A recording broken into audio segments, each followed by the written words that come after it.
isipoko njengoba ngithi nezihlukene sikhona vele lesi sihamba ebusuku sihambe sithusa abantu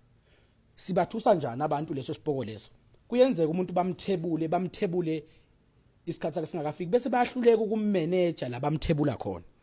once bahluleka ukumanager lo muntu lo usuzondinda yonke le ndawo ahamba khanyisa hamba thusa abantu khambe kuzokuthiwa lo muntu usothe nya akasabonakala ngithi sekufika isikhathi sakho ubithonga la kubo selimthathile so ungale emathongeni shothi bese sekufikile isikhathi sakho ukuthi ahambe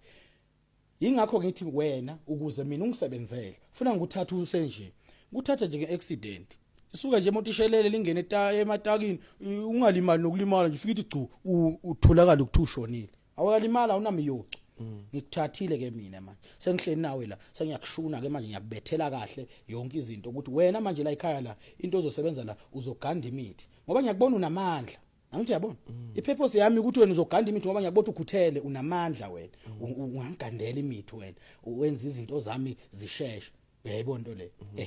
bese ngiyakusebenzisa ke ngaleyo ndlela ngusebenzisa kanjani ke mina emkhulu ngiyokusebenzisa mina until uze wena ufike isikhathi sokuthi uNkulunkulu lo namathonga akhayini asalivulile igate lokumukela